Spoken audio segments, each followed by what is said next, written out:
আসসালামু আলাইকুম, welcome to my channel Lamia Jahan blog. আপনাদের জন্য নতুন নতুন একটা রেসিপি নিয়ে আসছি, লাউয়ের পাতা দিয়ে রুই মাছ রান্না।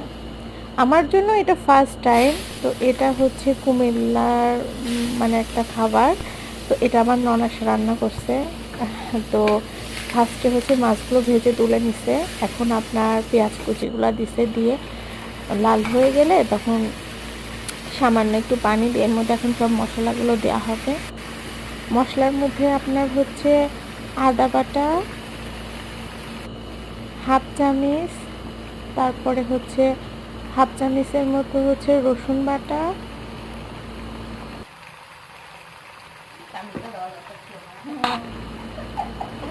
দিয়ে সুন্দর করে মশলাটা কষিয়ে নিতে হবে।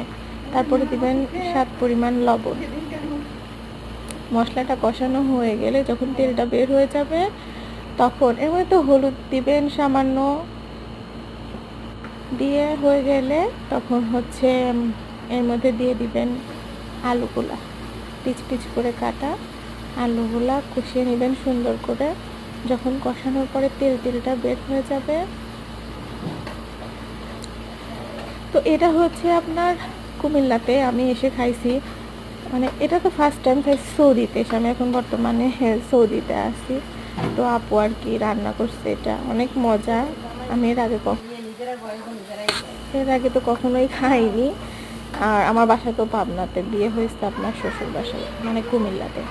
তো আপনার হচ্ছে ইয়েটা কষানো হয়ে গেলে আলুটা, পরের মধ্যে আপনি লাউয়ের পাতাটা দিয়ে দিবেন,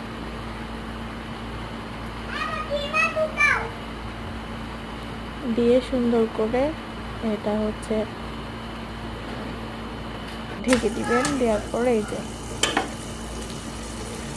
হয়ে আসলে এর মধ্যে রুই মাছগুলো দিয়ে দিতে হবে।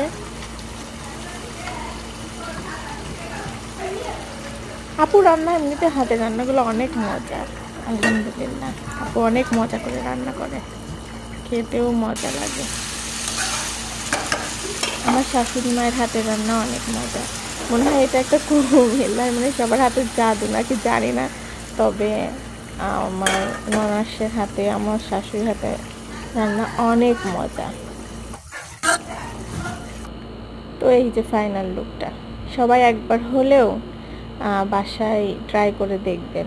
আশা করি সবার অনেক ভালো লাগবে। আমরা তো অনেক সময় লাউয়ের পাতা দিয়ে কীভাবে রান্না করবো এটা বুঝেই উঠতে পারি না, বাট অনেক মজা, সত্যিই অনেক মজা। ভালো থাকবেন সবাই।